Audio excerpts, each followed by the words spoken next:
ভুলবেন না, যত্র নারীয়াস্ত পূজ্যন্তে রমন্তে তত্র দেবতা। অর্থাৎ যেখানে নারীকে পুজো করা হয় সেখানে ঈশ্বর বাস করেন, আর যেখানে নারীকে অপমান করা হয় সেখানে ঈশ্বর এবং ভাগ্য এই দুই রুষ্ট হয়। মনে রাখবেন, যদি নারী কল্যাণকারী হতে পারেন তাহলে নারী মহাচণ্ডী রূপও ধারণ করতে পারেন। যদি একজন নারী মাতা হয়ে জন্মদান করতে পারেন তাহলে নারী মৃত্যু হয়ে বিনাশও করতে পারেন।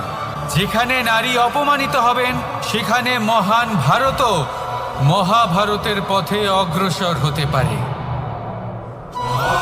তাই মনে রাখবেন, নারীর অপমান যেন কখনোই না ঘটে। আর যদি কোথাও নারীর অপমান হয় তার অর্থ হলো আপনার বিনাশ আপনার দিকেই আসছে।